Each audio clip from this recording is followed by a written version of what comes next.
और इसी पर भरत जी ने अपने हाथों से श्री राम की चरण पादुकाएं उनके चरणों में पहना दी और हाथ जोड़कर कहा, मेरे पास द्रोण के रूप में रखा हुआ आपका यह राज्य आज मैं आपके चरणों में लौटा रहा हूँ। आज मेरा जन्म सफल हो गया है। श्री राम ने भरत जी को हृदय से लगा दिया। भरत और शत्रुघ्न से मिल श्री राम ने माता कौशल्या, सुमित्रा और कैकेयी को प्रणाम किया। उसके बाद में श्री राम राजपुरोहित वशिष्ठ जी के पास आए। नगरवासी घोष कर रहे थे, माता कौशल्या का आनंद बढ़ाने वाले महाबाबू श्री राम, आपका स्वागत है, स्वागत है, स्वागत है। उसके बाद श्री राम भरत जी के आश्रम पर गए और उन्होंने पुष्पकुमार को कुबेर के पास लौट जाने की आज्ञा दी। पुष्पकुमार वापस लौट गए। फिर शत्रुघ्न जी ने निपुण नानी बुलाए। उन्होंने श्री राम की जटा शोधन किया। उसके बाद श्री राम ने स्नान किया, सुंदर अंगलेपन लगाए, बहुमूल्य तांबर और आभूषण धारण किए और श्रेष्ठ व्रत समारोह और ध्यान योग चलाए।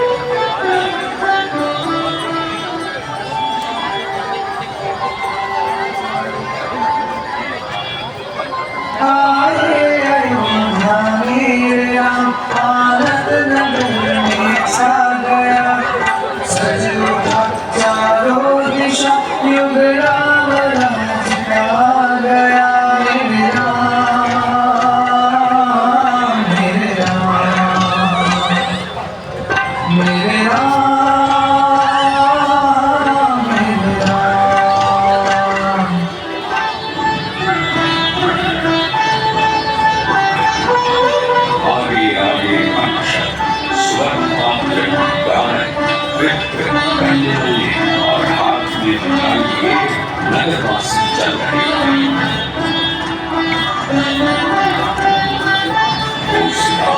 पूरी अयोध्या दीपों से जगमगा उठी। हर घर के बालक घर की चौखट पर दिए प्रज्वलित हुए। क्या चौक, क्या देवालय, क्या घाट, अयोध्या का कण कण प्रकाश से जगमगा उठा।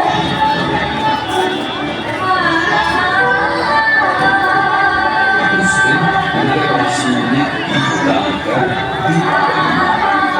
श्री राम के आने से पृथ्वी प्रसन्न हुई और लोगों ने उत्सव मनाया। आज श्री राम के अयोध्या वापस आने पर घर में प्रकाश है। एक दिन ऐसा था जिस दिन अयोध्या के हर घर का दिया बुझ गया था। वो था आज से 14 वर्ष पहले राम के राज्याभिषेक का दिवस। जैसे आज अयोध्या में उत्सव है, वैसे ही उस दिन भी उत्सव था। श्री राम के राज्याभिषेक की तैयारियां पूरी हो चुकी थी और उस दिन ऐसी घटना घटी कि जिसने राम राज्य को 14 वर्ष के लिए वनवास दे दिया।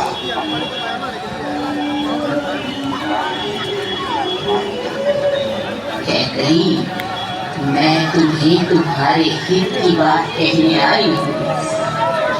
याद रखो, यदि राम को निष्कंटक राज्य मिल गया तो वो भरत को अवश्य ही इस देश से बाहर निकाल देंगे। इसलिए ऐसा उपाय सोचो जिससे तुम्हारे पुत्र को तो राज्य मिले, श्री राम को वनवास। मथुरा में कैकेयी को महाराज दशरथ द्वारा दिए गए 2 वरों का स्मरण कराया। राजा, देव संग्राम में मैंने आपके जीवन की रक्षा और उससे संतुष्ट हूँ। आपने मुझे 2 वर को मैं आज आपसे मांग रही हूँ। इतना जबरदस्त मकान में जैसे इसमें यार लाइटिंग भी कितना सुंदर लग रही है। ये सब भगवान की कृपा है। दूसरा, रावण तपस्वी के विष बर्तन और मृत जन्म धारण कर 14 वर्ष तक दंडकारण्य में जाकर रहेंगे। महाराज ने कैकेयी को हटाया, समझाया और वो इससे घस न हुई। हार कर महाराज ने श्री राम को बुलवाया और कैकेयी ने उन्हें अपने दो घरों के बारे में बताया। राम, महाराज ने तुम्हारे लिए 14 वर्ष तक दंडकारण्य में जटा और चीर धारण कर बैठा और धन के लिए राज्याभिषेक का निर्णय किया है। चीर धारण कर मुझे दुख है कि महाराज ने मुझसे भारत के अभिषेक की बात क्यों नहीं की।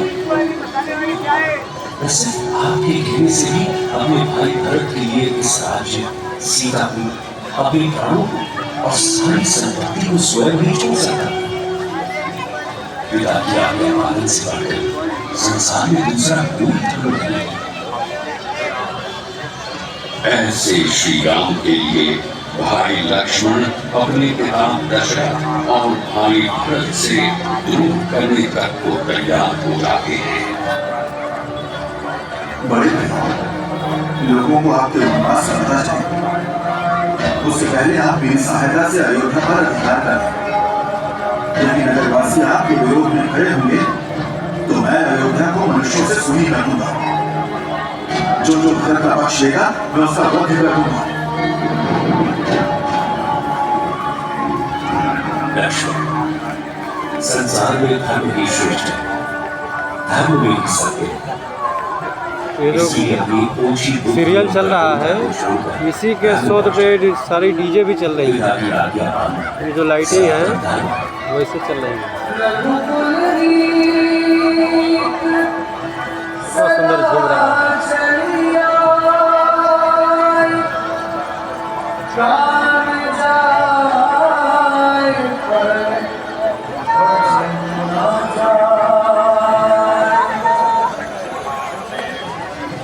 मां कौशल्या और लक्ष्मण ने अनेक तर्क देकर श्री राम को बन जाने से रोकने का प्रयत्न किया, पर श्री राम ने पिता की आज्ञा के पालन को ही अपना धर्म समझा।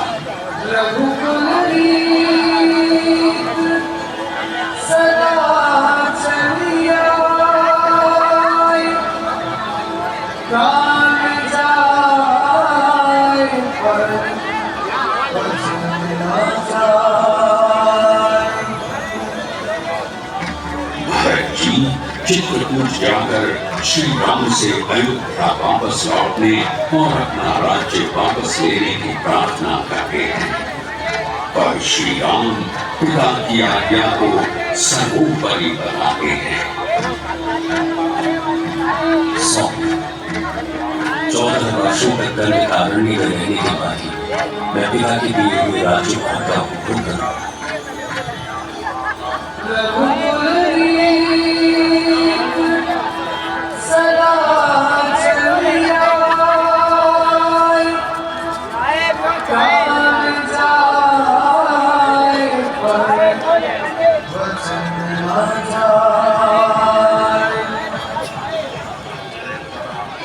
श्री राम के न मानने पर भरत श्री राम को किसी और को अपने प्रतिनिधि के तौर पर शासन करने के लिए चुनने को कहते हैं, पर श्री राम का निश्चय अविगत था।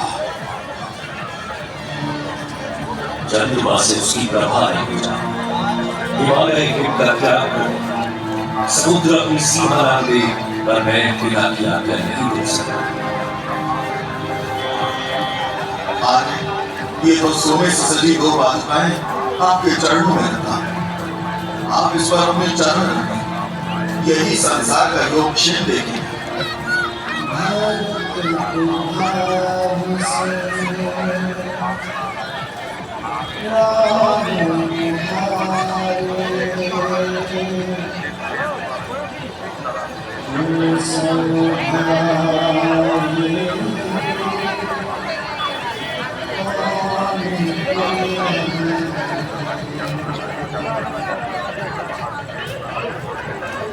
रघुनंदन, मैं भी 14 वर्षों तक जटा और चीर पहनकर परिपूर्ण का भोजन कर नगर के बाहर ही रहूंगा। तब तक राज्य का भार इन बालिकाओं पर रख आपकी प्रतीक्षा करेगा। 14 वर्ष पूरे होने पर आप न आए तो मैं आग में प्रवेश कर जाऊंगा। ऐसे श्री राम की चरण पादुका से भरत ने धर्म राज्य की स्थापना की।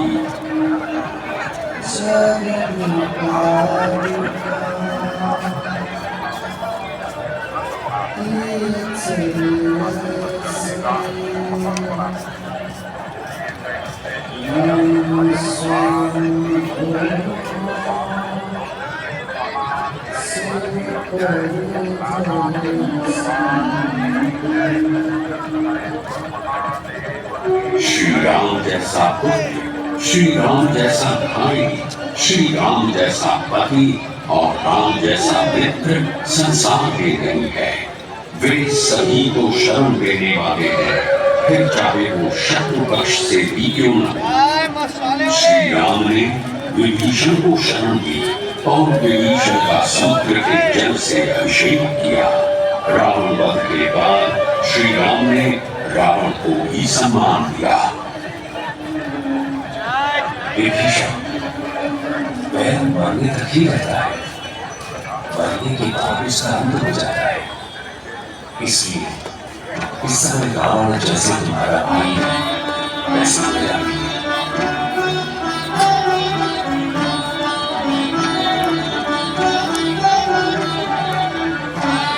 शत्रु के प्रति भी कटुता न रखने वाले श्री राम का प्रकाश पर्व के बाद देवताओं, महात्मा वशिष्ठ और अन्य ऋत्विजों ने राज्याभिषेक किया।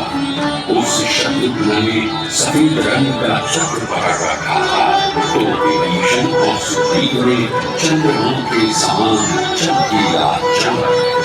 उस अवसर पर देवराज इंद्र की प्रेरणा से वायुदेव ने 100 स्वर्णमय कानों से बने माला और रत्नों और मणियों से युक्त मुक्ताहार श्री रामचंद्र जी को भेंट किया।